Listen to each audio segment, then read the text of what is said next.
नमस्कार दोस्तों मैं अभिषेक कर्ण एक बार फिर से आप सभी का कॉन्सेप्ट टाइम के इस ऑनलाइन प्लेटफॉर्म पर स्वागत करता हूं और उम्मीद करता हूं कि आप अपने घर पर इस महामारी के दौर में स्वस्थ होंगे। दोस्तों, जैसा कि हमारे मुख्यमंत्री जी ने कहा है कि स्कूल, कॉलेज और कोचिंग में अभी चूँकि महामारी बढ़ रही है इसलिए पढ़ाना संभव नहीं है और एग्ज़ाम अपने निर्धारित समय पर होंगे। इसी क्रम में हम पास्ट ईयर क्वेश्चन सॉल्यूशन लेकर आए हैं और आज हम जो क्वेश्चन सॉल्व करेंगे वो यूपी पीसीएस से संबंधित क्वेश्चन सॉल्व करेंगे। लगभग 25 से 30 साल के क्वेश्चन सॉल्व करेंगे। तो चलिए बिना वक्त गवाए सॉल्व करेंगे। और सबसे पहली चीज़ ये है कि ये जो हम क्वेश्चन सॉल्व करेंगे ये मध्यकालीन भारत या मिडिवल हिस्ट्री ऑफ इंडिया से संबंधित होंगे। तो चलिए शुरू कर देते हैं। अब पहली चीज़, एक चीज़ मैं और बताना चाहता हूँ कि इस इतिहास को किसी समय विशेष में बांधना संभव नहीं है। मतलब ये हो गया कि इतिहास में जैसे मैं क्वेश्चन ये बोल के करवा रहा हूँ कि ये पूर्व मध्यकाल से 800 से लेकर 1200 ईस्वी तक के क्वेश्चन हैं, तो इसमें बांधना संभव नहीं है क्योंकि शायद ऑप्शन जो आते हैं कोई प्राचीन भारत का निकल जाता है, एंशिएंट हिस्ट्री का निकल जाता है, कोई थोड़ा सा मॉडर्न के टाइम पे चला आता है। इसलिए मोटे तौर पर मैं कह रहा हूँ कि ये मध्यकालीन भारत से संबंधित क्वेश्चन हैं, लेकिन कुछ इनकी सीमाओं को तोड़ेंगे क्योंकि इतिहास की समय आधारित कोई भी अपनी सीमा नहीं होती है। मनुष्य ने उसके पढ़ने की सुविधा के लिए उसको समय विभाजित किया है। चलिए, फिर भी मैं मध्यकालीन भारत के इतिहास से संबंधित क्वेश्चन की बात कर रहा हूं जो पिछले कई एग्जाम्स में पूछे जा चुके हैं। तो इसी क्रम में जो हमारा पहला क्वेश्चन है वो है कि निम्नलिखित में से कौन से मध्यकालीन भारत के प्रसिद्ध विधिवेता या कानून निर्माता थे। और इसमें 4 ऑप्शन दिए गए हैं। पहला विज्ञानेश्वर, दूसरा हिमाद्रि, तीसरा राजशेखर और चौथा जीमूत वाहन। तो इसमें से अगर हमको, और ये शायद आईएएस में भी क्वेश्चन पूछा जा चुका है और यूपी पीसीएस प्री 1995 में क्वेश्चन पूछा जा चुका है, तो हम पढ़ते हैं। तो इसमें जो क्वेश्चन दिया गया है वो कह रहा है कि मध्यकालीन भारत के प्रसिद्ध कानून निर्माता या विधिवेता कौन है। तो अगर इसमें विधिवेता की बात की जाए जो इतिहास में हमें जिक्र मिलता है, पहली बात तो विज्ञानेश्वर साहब थे, दूसरा एकदम क्लियर है जीमूत वाहन थे, ठीक है ना। और तीसरा जो थोड़ा कंफ्यूजिंग वाला इसमें ये ऑप्शन है कि लोगों को समझ में नहीं आता है कि हिमाद्रि जो थे वो विधि निर्माता थे या नहीं थे, लेकिन जैसा कि आयोग ने माना था कि ये थे, तो ये 3 हो गए।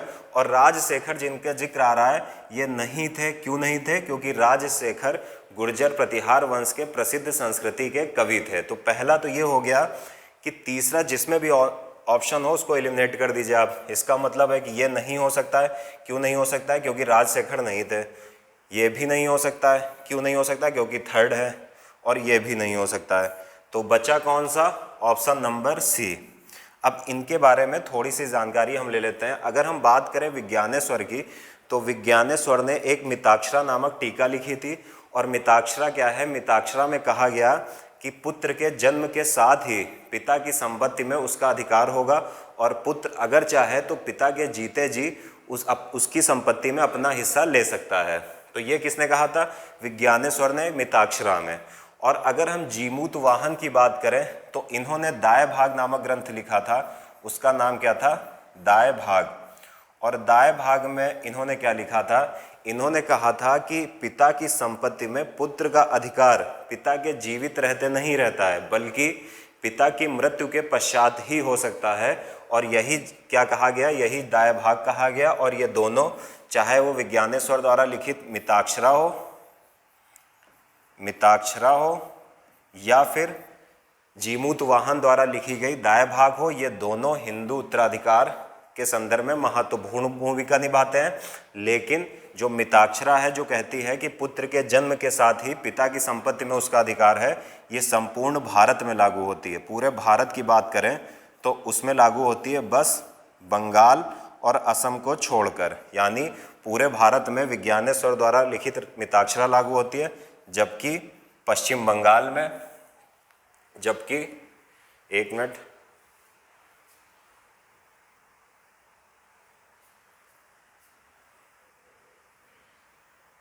हाँ, तो सीधी सी बात है, ये जो विज्ञानेश्वर ने क्या लिखा था? विज्ञानेश्वर साहब ने मिताक्षरा लिखी थी और जीमूत वाहन ने दाय भाग लिखा था। जीमूत वाहन ने दाय भाग लिखा था, पहले ही मैं बता चुका हूं। और विज्ञानेश्वर साहब ने लिखा था मिताक्षरा। और ये दोनों क्या है? मिताक्षरा, और ये दोनों हिंदू उत्तराधिकार से संबंधित प्रमुख नियमावलियां हैं। और लेकिन अंतर क्या है कि ये पूरे भारत में लागू होती है, कौन सी? मिताक्षरा। क्यों? क्योंकि इसमें कहा गया है कि पुत्र के जन्म के साथ ही पिता की संपत्ति में उसका अधिकार होगा और पुत्र चाहे तो किसी भी वक्त पिता से अपना हिस्सा, संपत्ति में हिस्सा मांग सकता है। और जो दाय भाग है ये कहता है केवल पिता की मृत्यु के पश्चात ही पुत्र को उसकी संपत्ति में अधिकार होगा। और ये कहाँ पर लागू है? ये लागू है पश्चिम बंगाल यानी वेस्ट बंगाल में और असम में। ठीक है। और जिन हिमाद्री का यहाँ पर जिक्र हुआ है, अगर ये भी प्रसिद्ध विधिवेता माने गए आयोग के अनुसार, तो कहा जाता है कि 13वीं शताब्दी में महाराष्ट्र में एक देवगिरी नामक राज्य था। वहाँ का एक प्रमुख शासक था महादेव, और महादेव के बाद उसका उत्तराधिकारी था कौन? रामचंद्र देव। तो रामचंद्र देव और महादेव के समय में ये उसके दरबार में रहते थे, और ये भी आयोग के अनुसार प्रसिद्ध कौन थे? विधिवेता थे। अब जब राजशेखर की बात होती है तो राजशेखर जो थे ये गुर्जर प्रतिहार वंश के क्या थे? राजशेखर संस्कृत कवि थे। तो विधि निर्माता तो ये थे ही नहीं बिल्कुल। तो 3 जिसमें हो उसको एलिमिनेट कर दीजिए। इसमें भी 3 है, नहीं होगा। इसमें भी 3 है, नहीं होगा। इसमें भी 3 है, नहीं होगा। और ये सी सही होगा। राजशेखर गुर्जर प्रतिहार वंश के कवि थे, संस्कृत कवि थे। और गुर्जर प्रतिहार वंश का शासन जो था वो पश्चिमी भारत में था, और गुर्जर प्रतिहार वंश का जब शासन था उसी समय पूर्वी भारत, बंगाल के क्षेत्र में पाल वंश, और दक्षिण भारत में राष्ट्रकूट वंश का शासन था। और तीनों में, चाहे वो गुर्जर प्रतिहार हो, चाहे पाल हो या राष्ट्रकूट हो, सत्ता के लिए एक संघर्ष होता है, और उसी को हम त्रिपक्षीय संघर्ष कहते हैं। तो इसका जो सही आंसर होगा वो होगा सी। अब हम आ जाएं अगर क्वेश्चन नंबर 2 पर। क्वेश्चन नंबर 2 यूपीपीसीएस प्री 1995 में पूछा गया है, और कह क्या रहा है कि निम्नलिखित में से किसने खंभात, पहली बात तो खंभात आपको पता होना चाहिए। अगर आपको मैप पता है तो हिस्ट्री के 40 से 50% क्वेश्चन केवल मैप की सहायता से हल करने संभव है। और इसमें कहा गया है खंभात में तोड़ी गई मस्जिद के पुनर्निर्माण के लिए आर्थिक सहायता प्रदान की थी। तो अगर हमको कच्छ की खाड़ी और खंभात की खाड़ी पता हो, ये भारत हो गया, ये क्या होगी? ये खंभात की खाड़ी हो गई। तो खंभात की खाड़ी में नहीं जाना है, हमें कहा गया खंभात यहाँ पर तोड़ी गई, एक मस्जिद यहाँ पर तोड़ दी गई थी और उसके पुनर्निर्माण के लिए एक शासक ने सहायता प्रदान की थी। तो अगर आपको इस खंभात से ये पता चल गया कि ये बात हो रही है गुजरात और उसके आसपास के क्षेत्रों की, तो आपको ये पता होना चाहिए कि गुजरात में किसका शासक था? गुजरात में सोलंकी वंश का शासक था, या चालुक्य वंश भी उसे कहते हैं, उसका शासक था। तो पहली बात तो ये क्लियर हो गई कि ये गुजरात की बात हो रही है। गुजरात की बात हो रही तो गुजरात में हमें देखना पड़ेगा किसका राज्य था, तो चालुक्य या सोलंकी वंश का राज्य था। और उसके बाद हम देखेंगे कि क्या कोई ऐसा शासक है जो इनसे संबंधित है। तो पहली बात अगर हम महीपाल देव की बात करें तो ये जो महीपाल देव हैं ये इस वंश के शासक थे नहीं, पहली बात।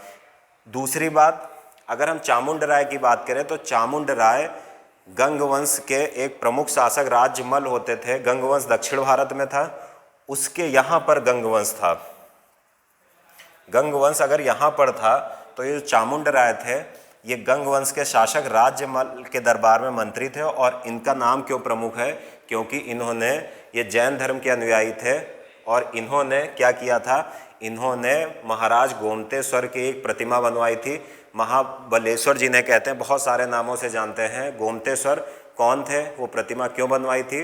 चूँकि ये जैन धर्म के को मानने वाले थे, उसको फॉलो करने वाले थे। तो इन्होंने क्या किया था? एक बहुत बड़ी मूर्ति बनवाई थी जो ऋषभ देव प्रथम तीर्थंकर, जैन धर्म में तीर्थंकरों का कॉन्सेप्ट है। तो तीर्थंकर जो प्रथम थे जैन धर्म के, ऋषभ देव, उनके लड़के थे। कौन? महाबलेश्वर महाराज। और महाबलेश्वर महाराज कई नामों से इनको जाना जाता है, तो उन्हीं की स्मृति में इन्होंने एक बहुत बड़ी प्रतिमा बनवाई थी श्रवण बेलगोला में। तो इनका संबंध इससे हो नहीं सकता क्योंकि बात हो रही है खंभात की खाड़ी की। बचते हैं 2 शासक, एक कौन? सिद्धराज कुमारपाल और दूसरा जय सिंह। ये दोनों जो हैं ये सोलंकी वंश से संबंधित है, या जिसे हम चालुक्य वंश कहते हैं, जहाँ की ये बात हो रही वहीं से संबंधित है। अब सिद्धराज कुमारपाल इसको भी बोलते हैं और इसको भी जय सिंह सिद्धराज बोलते हैं। तो अगर हमको ये चुनना है जो कि किसने पुनर्निर्माण के लिए सहायता दी थी, तो इसका जो राइट आंसर है वो बी है। और बी क्यों है? क्योंकि जो जय सिंह थे, जय सिंह सिद्धराज जी थे, जो सोलंकी वंश के प्रमुख शासक थे, जो सोलंकी वंश गुजरात में फैला हुआ था, इनके बारे में थोड़ी जानकारी ले लेते हैं। ये भगवान शैव के उपासक थे और ये बहुत ही धार्मिक दृष्टि से सहिष्णु व्यक्ति थे। ये सभी धर्मों को अपने राज्य में समान भाव से देखते थे और इन्होंने सोमनाथ मंदिर, जो कि गुजरात में है और शंकर भगवान का प्रसिद्ध मंदिर है, उसकी यात्रा पे जो कर लगाया जाता था उसको भी इन्होंने समाप्त किया था। और एक मुस्लिम लेखक, कॉफ़ी नामक मुस्लिम लेखक, उसने इस बात का जिक्र किया है कि जय सिंह सिद्धराज ने 1,00,000 मुद्राएं दी थी मंदिर के पुनर्निर्माण के लिए। तो इसका जो सही आंसर है वो होगा बी। ठीक है ना। चलिए क्वेश्चन नंबर 3 ले लेते हैं। क्वेश्चन नंबर 3 कह रहा है कि निम्न में से किसने सोमपुर महाविहार का या सोमपुरी महाविहार का निर्माण करवाया था? अब सोमपुर महाविहार क्या है? सोमपुर महाविहार की अगर हम बात करें तो महाविहार में महाविहार जो थे ये शिक्षा के प्रमुख केंद्र भी होते थे। और यहाँ पर क्या होता था, सबसे पहले ये देख लीजिए इसका निर्माण किसने करवाया था। तो इसका निर्माण पाल वंश के प्रमुख शासक धर्मपाल जी ने करवाया था। और धर्मपाल कौन थे और पाल वंश कौन था? अगर हम इंडिया का मैप देखें तो आप जब जाते हो पश्चिम बंगाल की तरफ तो वहाँ पर एक पाल वंश था और इस पाल वंश की स्थापना गोपाल नामक एक शासक ने की थी। और इसी पाल वंश का एक प्रमुख शासक हुआ धर्मपाल, और धर्मपाल ने विक्रमशिला और सोमपुरी महाविहार की स्थापना की थी। किसने? धर्मपाल ने। तो ये दोनों महाविहार जो थे ये शिक्षा के प्रमुख केंद्र के रूप में भी उभरे, और जो विक्रमशिला महाविहार था वो शिक्षा का एक प्रमुख केंद्र बन गया। और 1203 ईस्वी में मोहम्मद गोरी के जो दास थे, कौन दास थे? 4 प्रमुख दास थे। कौन से? यलदौज, कुबाचा, कुतुबुद्दीन ऐबक और बख्तियार खिलजी। तो 1203 ईस्वी में मोहम्मद गोरी के दास बख्तियार खिलजी ने विक्रमशिला जो महाविहार या विद्यालय था उसको नष्ट कर दिया था। तो ये विक्रमशिला और सोमपुरी या सोमपुर महाविहार जिसकी बात हो रही है, इसका निर्माण किसने किया था? इसका निर्माण पाल वंश के प्रमुख शासक धर्मपाल ने किया था। और धर्मपाल के संबंधित एक और महत्वपूर्ण बात है, धर्मपाल एक बेहतरीन शासक था और इसके शासनकाल में ही एक त्रिपक्षीय संघर्ष शुरू हुआ था जिसे हम किस नाम से जानते थे? यहाँ पर गुर्जर प्रतिहार वंश का शासक था, यहाँ पर पाल वंश का शासक था और यहाँ पर राष्ट्रकूट वंश का शासन था। तो गुर्जर प्रतिहार जीपी, ये पी और ये राष्ट्र, ये एक त्रिपक्षीय संघर्ष में भी उलझ गया। कौन? धर्मपाल। क्यों? क्योंकि इस समय कन्नौज पर नियंत्रण करने के लिए, चूंकि गुप्त काल तक मगध एक प्रमुख स्थल होता था, एक प्रमुख केंद्र होता था, लेकिन हर्षवर्धन के पश्चात कन्नौज एक प्रमुख केंद्र बन गया था। तो कन्नौज पर नियंत्रण के लिए गुर्जर प्रतिहार वंश, पाल वंश और दक्षिण भारत के राष्ट्रकूट वंश के बीच एक त्रिपक्षीय संघर्ष होता है और त्रिपक्षीय संघर्ष में धर्मपाल भी उलझ जाता है। तो सीधी सी बात है, सोमपुर महाविहार की स्थापना धर्मपाल ने की थी या निर्माण करवाया था। क्वेश्चन नंबर अगर हम 4 देखें तो इसमें कह रहा है निम्नलिखित में से किसने एक नया संवत चलाने का, निम्नलिखित में से किसे एक नया संवत या कैलेंडर चलाने का यश प्राप्त है? तो संवत जिनकी जिनकी बात हो रही है इसका आंसर होगा लक्ष्मण सेन। और लक्ष्मण सेन कौन थे? लक्ष्मण सेन दरअसल लक्ष्मण सेन बंगाल के पास एक सेन वंश था, सेन डायनेस्टी थी, और इस सेन डायनेस्टी का एक शासक होता था लक्ष्मण सेन। इन सेनों के बारे में कहा जाता है कि उनकी उत्पत्ति कर्नाटक से हुई थी और ये नाई जाति के माने जाते थे। इसी का एक प्रमुख शासक हुआ लक्ष्मण सेन, और लक्ष्मण सेन ने ही एक नया संवत चलाया जिसे लक्ष्मण संवत भी कहा जाता है। नेक्स्ट क्वेश्चन नंबर 5 पे अगर हम आ जाएं तो क्वेश्चन नंबर 5 कह रहा है कि विक्रमशिला नामक प्राचीन विश्वविद्यालय, जिसे महाविहार पीछे मैंने कहा था, अब यहाँ पर उसका नाम विश्वविद्यालय की स्थापना बंगाल के किस शासक ने की थी? यहाँ पर उसे विश्वविद्यालय बोल दिया गया जिसे पीछे मैंने महाविहार कहा था। तो पीछे मैं बता चुका हूँ कि सोमपुरी और विक्रमशिला की स्थापना किसने की थी? धर्मपाल ने की थी। धर्मपाल कौन था? धर्मपाल पाल वंश का एक प्रमुख शासक था जिसकी स्थापना बंगाल और उसके आसपास के क्षेत्रों में गोपाल नामक शासक ने की थी। ये गोपाल नामक शासक ने की थी। और ये धर्मपाल जो थे इन्होंने क्या किया था? 2 महाविहार बनवाए थे जो प्रमुख शिक्षा के केंद्र के रूप में उभर कर आए, जिसमें से पहला था विक्रमशिला, महाविहार, और दूसरा कौन सा था? दूसरा था सोमपुर या सोमपुरी महाविहार। तो आंसर धर्मपाल। क्वेश्चन नंबर 6 पर अगर हम आ जाएं, क्वेश्चन नंबर 6 कह रहा है कि उस पाल शासक का नाम बताइए। क्वेश्चन नंबर 6 कह रहा है कि उस पाल शासक का नाम बताइए जिसने विक्रमशिला विश्वविद्यालय स्थापित किया। क्वेश्चन रिपीट हुआ है, कई बार ये पूछे जाते हैं, रिपीट होकर क्वेश्चन आते हैं। एक मिनट, 2008 में पूछा गया ये, तो पूछा गया उस पाल शासक का नाम बताइए जिसने विक्रमशिला विश्वविद्यालय स्थापित किया। पीछे चर्चा कर चुके हैं, इसका आंसर धर्मपाल। उसके बाद क्वेश्चन नंबर जो 7 है ये कह रहा है, ये 2003 में पूछा गया है यूपी पीसीएस में, गुर्जर प्रतिहार वंश की स्थापना किसने की थी। ये क्वेश्चन क्या कह रहा है? ये क्वेश्चन कह रहा है कि गुर्जर प्रतिहार वंश की स्थापना किसने की थी। पीछे बता चुका हूँ, गुर्जर प्रतिहार वंश का मैप भी बना चुका हूँ कि अगर फिर से हम एक बार मैप बना कर देख लें तो यहाँ पर एक साम्राज्य था, कौन सा? गुर्जर प्रतिहार। यहाँ पर था पाल वंश और यहाँ पर था एक राष्ट्रकूट वंश। तो हमसे पूछा गया इसकी स्थापना किसने की थी। तो अगर हम गुर्जर प्रतिहार वंश की बात करें तो गुर्जर प्रतिहार वंश की स्थापना की थी नागभट्ट प्रथम नामक एक व्यक्ति ने। ये दिया हुआ है, नागभट्ट प्रथम नामक एक व्यक्ति ने की थी। और गुर्जर प्रतिहार वंश का सबसे महानतम शासक था कौन? मिहिर भोज। मिहिर भोज जो था, मिहिर भोज वैष्णव धर्मानुयायी था, वैष्णव धर्म को मानता था और ये सबसे महान शासक था। इसने कई उपाधियां धारण की, जैसे आदिवराह, और इसने प्रभास नामक उपाधि भी धारण की थी। तो मिहिर भोज का नाम याद रखिए क्योंकि इन जो तीनों ये संघर्ष हुआ इससे कई क्वेश्चन पूछे जाते हैं और जो सबसे ज़्यादा आने का चांस होता है वो मिहिर भोज का शासक के तौर पर नाम पूछा जाता है। तो मिहिर भोज जो थे, ये नाम दिया भी गया है, मिहिर भोज गुर्जर प्रतिहार वंश का सबसे महानतम सम्राट था। चलिए नेक्स्ट क्वेश्चन पर आ जाए।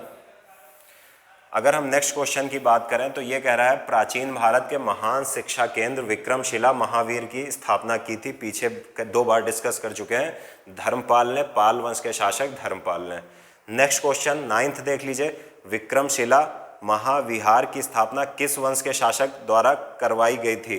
तो बार बार बात कर रहा हूँ कि धर्मपाल नाम में ही पाल लगा है और ये पश्चिम बंगाल और उससे जब आप पश्चिम की साइड आते हो तो वहाँ पर इनका साम्राज्य फैला हुआ था।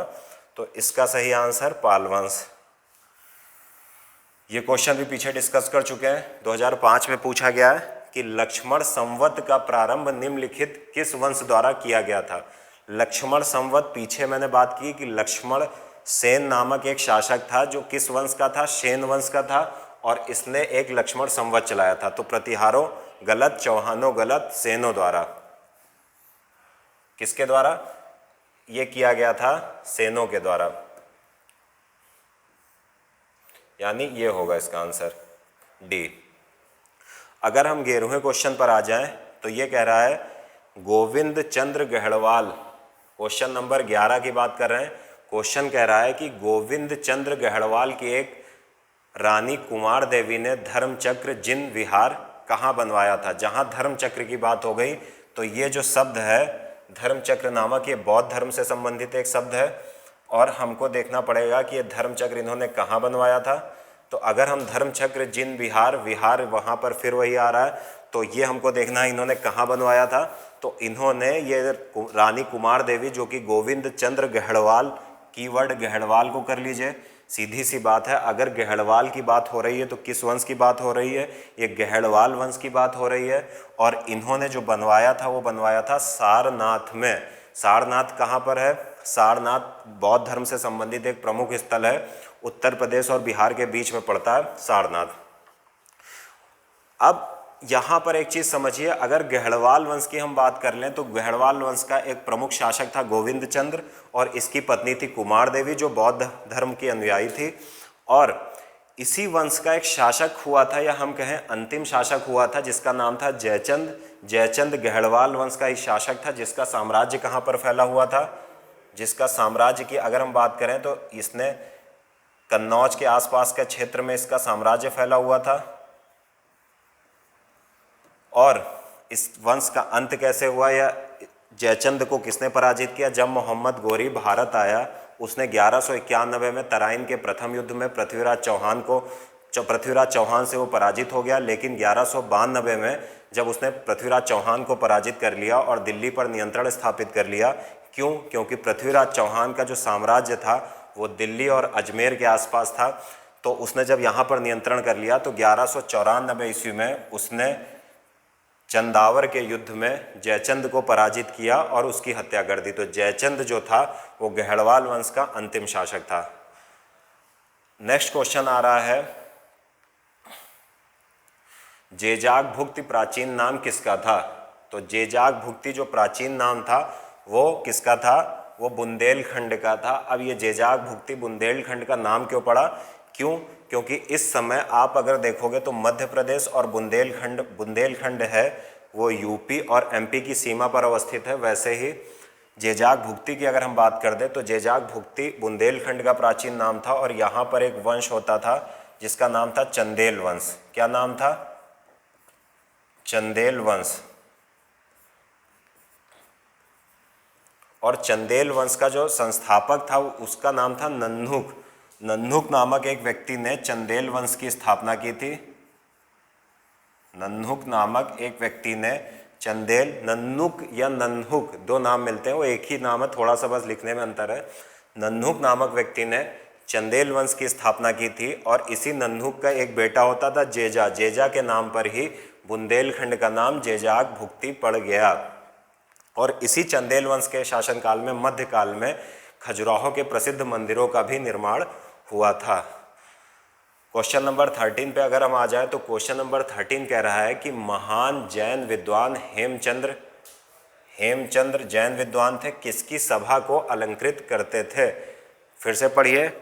कह रहा है कि महान जैन विद्वान हेमचंद्र किसकी सभा को अलंकृत करते थे?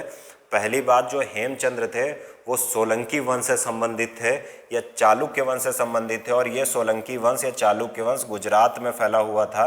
और अगर गुजरात की बात हुई है तो गुजरात की मैं पीछे बता चुका हूँ कि जय सिंह सिद्धराज और कुमारपाल नामक जो व्यक्ति थे, इन्होंने क्या किया था, ये इसके शासक थे, किसके? सोलंकी वंश के।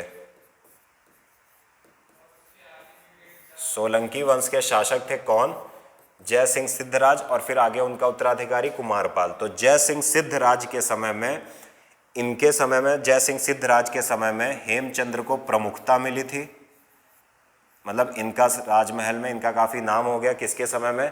जय सिंह सिद्धराज के समय में। लेकिन कुमारपाल के समय में ये इसकी सभा के एक प्रमुख व्यक्ति बन गए और उसकी सभा को क्या करने लगे? अलंकृत करने लगे या उसकी सभा में बैठने लगे। तो इसका जो सही आंसर होगा वो आयोग ने माना था नंबर 2। ये दोनों से संबंधित है, लेकिन जो आयोग ने आंसर माना था जिस साल ये क्वेश्चन पूछा गया था,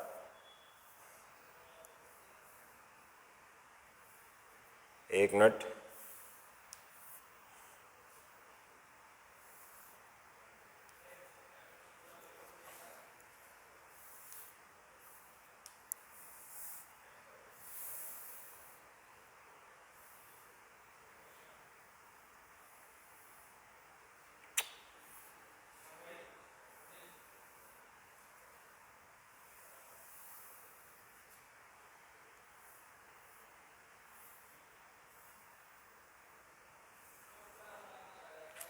चलिए हम किस क्वेश्चन पर थे?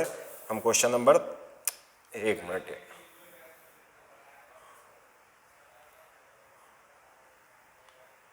हम किस क्वेश्चन पर थे? चलिए फिर आ जाते हैं। थोड़ा सा स्लाइड चली गई थी। टेक्निकल मामलों में ऐसी समस्याएं होती रहती हैं कि स्लाइड जाती आती रहती, तो ये थोड़ा सा मैनेज करना पड़ता है। जेजाग भुक्ति हम बात कर रहे थे कि महान जैन विद्वान जो हेमचंद्र थे किसकी सभा को अलंकृत करते थे? तो ये जय सिंह सिद्धराज के समय पर थे और उसके आगे उत्तराधिकारी कुमारपाल के समय पर भी थे। जय सिंह सिद्धराज के समय पर हेमचंद्र को प्रमुखता मिली थी और कुमारपाल के समय तक आते आते ये प्रमुख क्या बन गए थे? एक प्रमुख व्यक्ति बन गए थे सोलंकी वंश के राज्य में। और इन्होंने क्या किया था? इन्होंने एक किताब भी लिखी थी जिसका नाम था सिद्ध हेम शब्दानुशासन।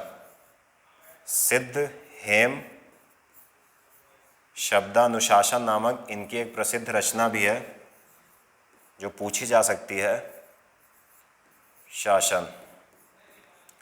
तो ये जो थे ये दोनों राज्य मतलब राजाओं से संबंधित थे, जयसिंह सिद्धराज से संबंधित भी थे और कुमारपाल के, लेकिन आयोग ने कुमारपाल का नाम प्रमुख माना था, तो इसका आंसर होगा बी।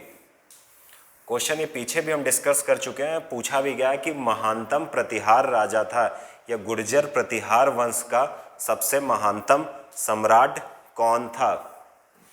तो इसमें हमको क्या करना है, हमको पता करना है कि गुर्जर प्रतिहार वंश जिसकी हम बात कर रहे हैं इसका सबसे महान सम्राट कौन था।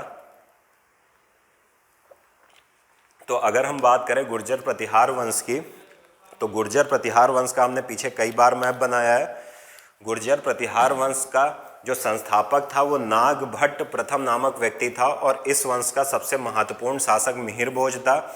मिहिर भोज वैष्णव मतानुयायी था और मिहिर भोज ने आदि वराह और प्रभास नामक उपाधियां भी धारण की थी। किस प्रकार की उपाधियां? आदि वराह या प्रभास नामक उपाधियां भी धारण की थी।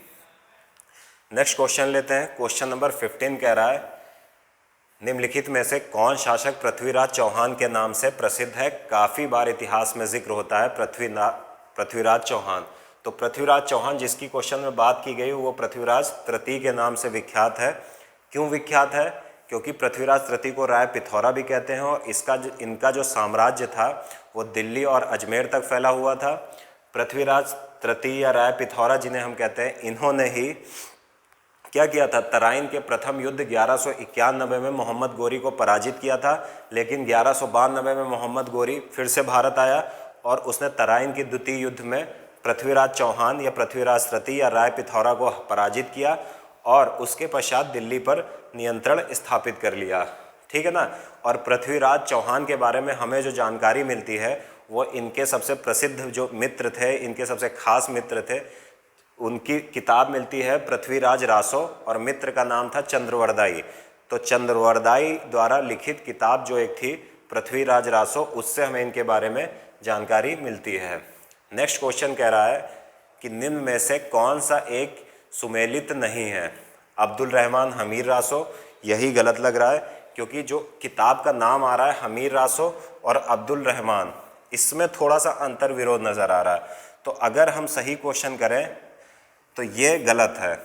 अब हमीर रासो किसने लिखी थी? हमीर रासो सारंगधर ने लिखी थी। और ये हमीर रासो किससे संबंधित थी? ये चंद्रवरदाई जिसका हमने पीछे जिक्र किया था, पृथ्वीराज रासो जिन्होंने लिखी थी। सारंगधर की अगर हम बात कर ले तो इसके लिए हमें थोड़ा सा इंडिया का मैप बनाना होगा। अगर आप इंडिया की बात करो तो इंडिया में एक वंश हुआ था मध्यकाल में, खिलजी वंश, और खिलजी वंश का एक प्रमुख शासक हुआ था अलाउद्दीन खिलजी। क्या हुआ था? अलाउद्दीन खिलजी। तो यहाँ पर दिल्ली में अलाउद्दीन खिलजी का शासन था और अलाउद्दीन खिलजी ने अपने अभियान किए जिसमें उसके अभियानों को दो प्रमुख भागों में बांटा जा सकता है। एक अभियान हम कहते हैं उत्तर भारत के अभियान और दूसरे जो अभियान होते हैं उन्हें हम कहते हैं अलाउद्दीन खिलजी के दक्षिण भारत के अभियान। तो अगर हम उत्तर भारत की बात करें तो अलाउद्दीन खिलजी ने 1298 में ये वन गलत लिखा है, गुजरात का अभियान किया था और यहाँ का शासक था रायकर्ण बघेल। इसी तरह 1301 ईस्वी में रणथंभौर का अभियान किया था, रणथंभौर का अभियान किया था और रणथंभौर का शासक था कौन? हमीरदेव। और हमीरदेव से संबंधित ग्रंथ कौन सा? हमीर रासो। इसी तरह अलाउद्दीन खिलजी ने 1303 ईस्वी में जो एक प्रमुख दूसरा अभियान किया था 1303 में, ये चित्तौड़ का अभियान किया था और चित्तौड़ का शासक था रावल रतन सिंह, जिसके ऊपर एक फिल्म भी बन चुकी है पद्मावत। तो ये उत्तर भारत के अगर हम इसके प्रमुख अभियानों की बात करें तो जो रणथंभौर वाला अभियान है इसे हमें इस क्वेश्चन में देखना है। रणथंभौर का शासक था हमीरदेव और ये जो हमीर रासो थे इससे हमें यहाँ की जानकारी मिलती है। और इसके राइटर कौन थे? सारंगधर जी ने लिखा था, सारंगधर ने लिखा था। और इसी में जिक्र है कि जब रणथंभौर का शासक हमीरदेव जो कि चौहान वंश से संबंधित शासक था, जब उसकी मृत्यु हो गई तो उसकी एक पत्नी थी रंगदेवी, रंगदेवी ने राजपूत स्त्रियों के साथ जौहर कर लिया था। तो ये पहला गलत है। और बाकी चंद्रवरदाई, पृथ्वीराज रासो, आलाखंड, महोबा वाला, जगनिक वो भी सही है। और नरपति नाल वीसलदेव रासो, ये भी सही है। नेक्स्ट क्वेश्चन कह रहा है कि महोदवा किसका पुराना नाम है। ये टाइपिंग मिस्टेक है, महोदया। एक मिनट, यहां पर क्या होना चाहिए, महोदया, ठीक है ना। तो महोदया किसका पुराना नाम है, ये हमको इस क्वेश्चन में बताना है कि आखिर ये महोदया किसका पुराना नाम है। तो हर्ष की मृत्यु के पश्चात गुप्त काल तक भारत में मगध प्रमुख स्थान था और मगध का बड़ा महत्व होता था, लेकिन जब हर्ष के समय में कन्नौज एक प्रमुख स्थान बनकर उभरा और हर्ष के मृत्यु के पश्चात कन्नौज पर नियंत्रण करने के लिए शक्तियां लालायित हुई या शक्तियों के अंदर ये भाव जागा कि कन्नौज पर नियंत्रण कर लिया जाए। इसी क्रम में तीन प्रमुख शक्तियां, कई बार बात कर चुका हूं अभी, गुर्जर प्रतिहार, पाल और राष्ट्रकूट, इनके बीच एक त्रिपक्षीय संघर्ष होता था जिसमें अंततः जो जीत हुई वो राष्ट्रकूट शासकों की हुई थी। तो ये कहना उचित नहीं है कि राष्ट्रकूट शासकों की अंततः जीत हुई, क्यों, क्योंकि कभी ज़्यादातर ऐसा होता था कि सेन जो पाल शासक थे, गुर्जर प्रतिहार, पाल और राष्ट्रकूट, तो पाल आक्रमण करते थे, गुर्जर प्रतिहार उनको हरा देते थे, फिर पाल भाग कर जाते थे किसके पास, राष्ट्रकूट के पास, कि उन्होंने हमें मारा। तो ये एक त्रिपक्षीय संघर्ष चलता रहा, तो किसी एक का नाम लेना उचित नहीं होगा। खैर, महोदया किसका पुराना नाम है, कन्नौज। तो कन्नौज का पुराना नाम क्या है, महोदया। तो इसका जो सही आंसर है वो क्या होगा, वो सी होगा। तो अगर हम इसके सही नाम की बात कर लें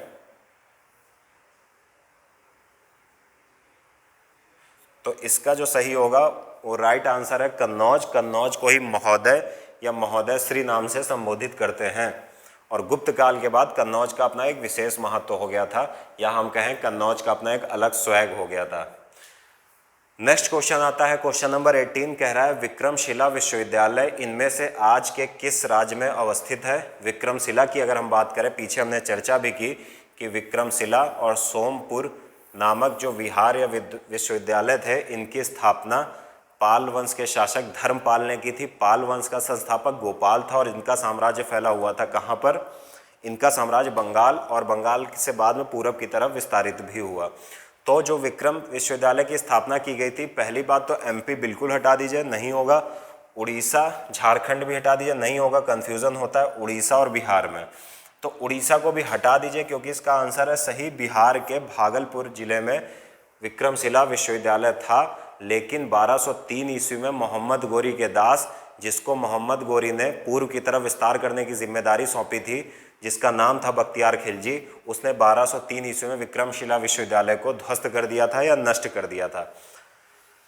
उसके बाद क्वेश्चन नंबर 19 कह रहा है कि निम्नलिखित में से कौन अपने पिता के अभियानों के क्रम में सैनिक छावनी में पैदा हुआ था। ये बड़ा प्रसिद्ध क्वेश्चन है और इसका आंसर बड़ा आसान है, इसका नाम होगा अमोघवर्ष राष्ट्रकूट।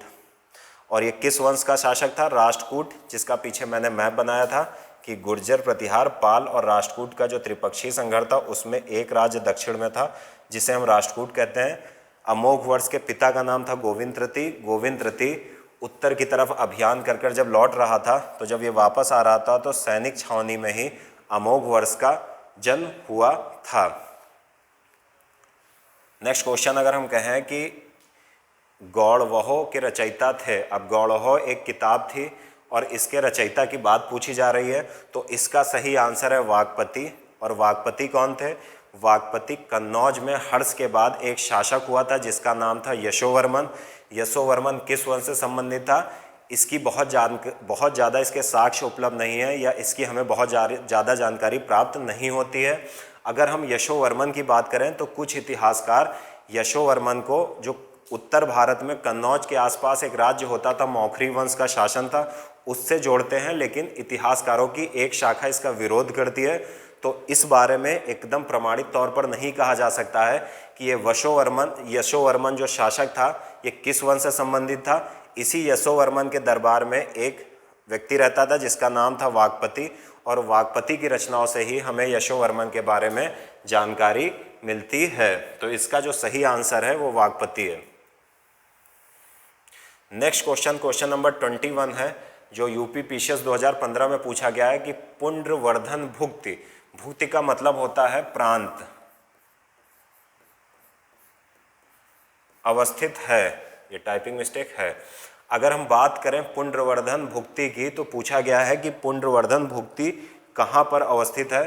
तो पुंड्रवर्धन भुक्ति ये बंगाल में अवस्थित है, उत्तरी बंगाल के क्षेत्र में। गुप्त काल में जब कुमार गुप्त प्रथम का शासन था तो उत्तरी बंगाल के क्षेत्र को पुंड्रवर्धन भुक्ति कहते थे, लेकिन उसके बाद जब पाल सेन आदि वंश का शासन वहाँ पर हुआ बंगाल में, तो ये जो पुंड्रवर्धन भुक्ति था इसका साम्राज्य बिहार से भी आगे निकल गया और ये विस्तृत हो गया। तो इसका सही आंसर उत्तर बंगाल। नेक्स्ट क्वेश्चन कह रहा है कि पाल वंश का संस्थापक कौन था। पाल वंश का संस्थापक मैं पीछे बता चुका हूँ, गोपाल, और इस वंश का एक प्रमुख शासक था धर्मपाल। धर्मपाल ने विक्रमशिला और सोमपुरी नामक महाविहार की स्थापना की थी, और इसी विक्रमशिला महाविहार या विश्वविद्यालय को नष्ट किया था मोहम्मद गोरी के दास बख्तियार खिलजी ने 1203 ईस्वी में। तो इस पाल वंश के संस्थापक पूछा गया, इसका आंसर गोपाल होगा। नेक्स्ट क्वेश्चन है कि निम्नलिखित में से कौन विक्रमशिला विश्वविद्यालय के संस्थापक थे। बार बार बात हो चुकी है, धर्मपाल जी थे। कौन थे? धर्मपाल जी। और ये किस वंश के शासक थे? तो ये पाल वंश के शासक थे। नेक्स्ट क्वेश्चन कह रहा है कि निम्नलिखित में से किसने हिरण्यगर्भ धार्मिक कार्य करवाया था। हिरण्यगर्भ एक यज्ञ था और ये पूछा गया किसने करवाया था। तो ये दंतिदुर्ग नामक व्यक्ति ने करवाया था। ये दंतिदुर्ग नामक व्यक्ति कौन है? जिस राष्ट्रकूट राज्य की बार बार हम बात कर रहे हैं कि दक्षिण भारत में एक राष्ट्रकूट राज्य था जिसने उत्तर भारत में त्रिपक्षीय संघर्ष में गुर्जर प्रतिहार और पाल वंश के शासन के समय पर इस त्रिपक्षीय संघर्ष में भाग लिया था। इसकी स्थापना 736 ईस्वी में दंतिदुर्ग नामक एक व्यक्ति ने की थी। तो इसका जो सही आंसर है वो सी है, दंतिदुर्ग। और ये 2015 में क्वेश्चन पूछा गया है। नेक्स्ट क्वेश्चन कह रहा है निम्नलिखित में से कौन त्रिकोणात्मक संघर्ष का हिस्सा नहीं था। त्रिकोणात्मक संघर्ष की आज कई बार बात हो चुकी है। इसे त्रिपक्षीय संघर्ष भी बोलते हैं। इसे क्या बोलते हैं? इसे त्रिपक्षीय संघर्ष भी बोलते हैं। ट्रायंगुलर कॉन्फ्लिक्ट कुछ भी बोल सकते हैं, संघर्ष भी बोलते हैं। अब अगर इसमें पूछा गया है कि कौन शामिल नहीं था, तो गुर्जर प्रतिहार थे, राष्ट्रकूट थे, पाल थे। तो शामिल कौन नहीं था? तो शामिल कौन नहीं होगा? चोल नहीं होंगे। तो आंसर जो हमको देना है, पूछा गया कौन नहीं हिस्सा था, तो चोल नहीं थे, बाकी तीनों थे। नेक्स्ट क्वेश्चन में आ जाए अगर हम, तो लास्ट क्वेश्चन जो शायद आज आपका होगा, लास्ट क्वेश्चन कह रहा है निम्नलिखित ऐतिहासिक व्यक्तियों के नाम काल क्रमानुसार संयोजित कर नीचे दिए गए कूट का सही उत्तर क्या करना है? चुनिए। तो ये बात जिस शासकों की हो रही है, नागभट्ट द्वितीय हो गए या महीपाल जी हो गए या महेंद्रपाल जी हो गए या फिर वस्त्रराज नामक व्यक्ति हो गए, ये सब किस वंश के? पहली बात तो ये गुर्जर प्रतिहार वंश के शासक हैं। और इनका जो सेट करना है ये बड़ा कठिन काम होता है, क्योंकि इसके लिए आपको सारे शासकों का टाइम पीरियड पता होना चाहिए। तो ये एक कठिन काम है। तो अगर हम क्रम से बात करें, जब आप अगर इसके लिए ज़रूरी है कि जितने भी वंश या साम्राज्य देखिए, वहाँ के जो राजा होते हैं, जैसे आपने गुर्जर प्रतिहार देखा, तो एक बार उनकी लिस्ट देख लीजिए। अगर आप उनकी लिस्ट देख लेते हो तो आप गेस कर जाते हो। तो अगर हम बात करें तो सबसे पहले जो इसमें शासक आया था वो आया था वत्सराज। यहाँ पर वस्त्र लिखा है जबकि इनका नाम था वत्सराज। तो ये टाइपिंग मिस्टेक हो गई, इसको गौर मत करिएगा ज़्यादा। वत्सराज। तो पहला जो नाम होगा, जो सबसे पहला था, वो कौन था? वत्सराज। तो अब आपको देखना पड़ेगा कि 4 नंबर किस में है। तो 4 नंबर है इसमें, तो ये आंसर हो जाएगा। दूसरा गेस कर लेते हैं। दूसरा जो अगर हम देखें, नागभट्ट द्वितीय आया था, नागभट्ट द्वितीय। तो नागभट्ट द्वितीय का अगर हम नंबर देखें तो 4 के बाद 1 आना चाहिए, आ रहा है। उसके बाद फिर महेंद्रपाल महीपाल में से अगर मैं गेस करूं, क्योंकि मुझे भी गेस करना पड़ रहा है, तो महेंद्रपाल पहले शायद आया था। तो 4 ये तो तय है कि वत्सराज और नागभट्ट द्वितीय इनका क्रम बन रहा है 4-1। तो अगर 4-1 से आंसर तो पता चल गया, लेकिन अगर एकदम सही क्रम मारना हो तो उसके बाद महेंद्रपाल आया, फिर महीपाल आया। तो 3 और 2, तो 4-1-3-2 इसका आंसर होगा बी। तो ये हमने क्वेश्चन सॉल्व कर लिए पूर्व मध्यकाल से लगभग 800 से 1200, लेकिन कुछ क्वेश्चन इस परिधि को 800 से 1200 ईस्वी वाली जो परिधि इसको पार करते हैं। खैर जो भी हो, अब नेक्स्ट क्लास में या नेक्स्ट वीडियो में हम इसके आगे के क्वेश्चन सॉल्व करेंगे। जो इम्पॉर्टेंट है और पिछले 20, 25, 30 सालों में पूछे गए हैं।